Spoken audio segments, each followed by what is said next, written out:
Hi అండి అందరికీ. నేను చేసే వీడియో దోశలండి. దోశలు చాలా మెత్తగా వస్తాయి కొన్ని టిప్స్ పాటిస్తే. ఫ్రెండ్స్ మీరు కూడా వీడియో ఫుల్గా చూడండి, నేను కొన్ని టిప్స్ చెప్తాను, చూసి మీరు కూడా ట్రై చేయండి.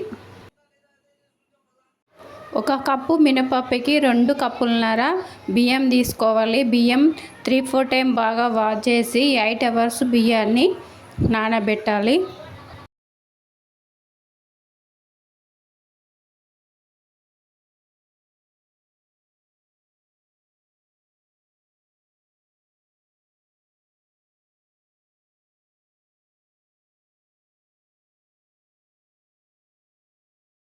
హాఫ్ కప్ అటుకులు, ఈ అటుకులని 2 అవర్స్ నానబెట్టాలి.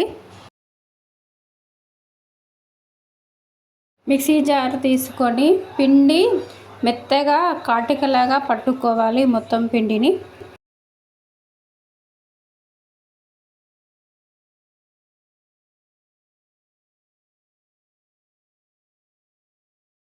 అన్నం ఉడికేటప్పుడు రైస్ వాటర్ తీసుకోవాలి.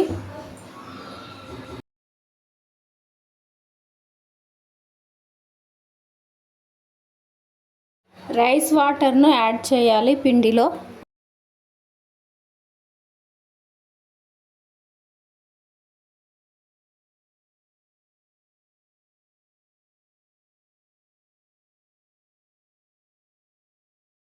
పిండి బాగా మెత్తగా పట్టుకోవాలి.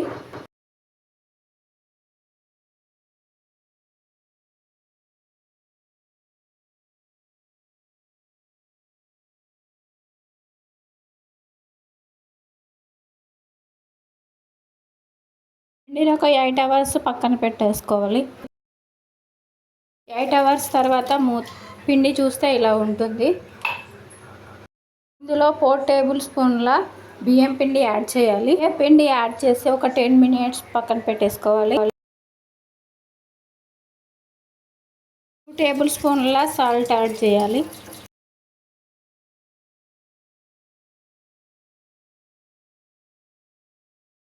పిండిని బాగా కలుపుకోవాలి. దోశ వేయడానికి పిండి కన్సిస్టెన్సీలో ఉండాలి.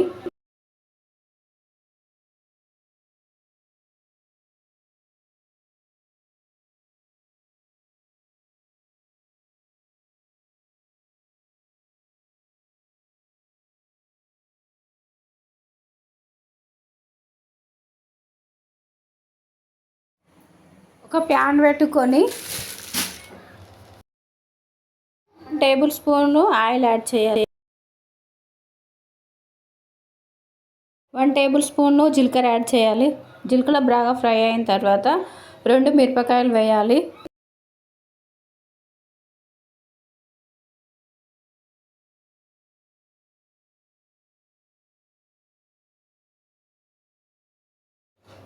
మిరపకాయలు ఫ్రై అయిన తర్వాత పల్లీలు వేసి పల్లీలను బాగా ఫ్రై చేసుకోవాలి.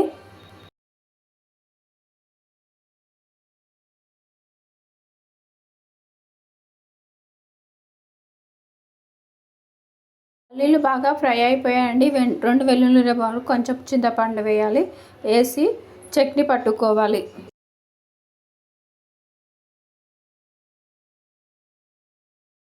స్టవ్ వెలిగించి దోశ పెంక పెట్టేసి పెంక బాగా వేడైన తర్వాత స్టవ్ మీడియం ఫ్లేమ్లో పెట్టి దోశ వేసుకోవాలి. దోశ కాలేటప్పుడు సిమ్లో పెట్టితేనే దోశ బాగా కాలుతుంది.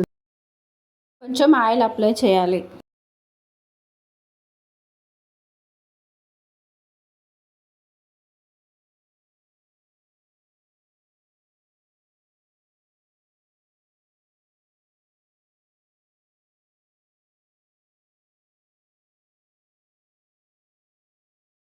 మిక్సీ జార్ తీసుకొని పల్లీల చట్నీ పట్టేసుకోవాలి.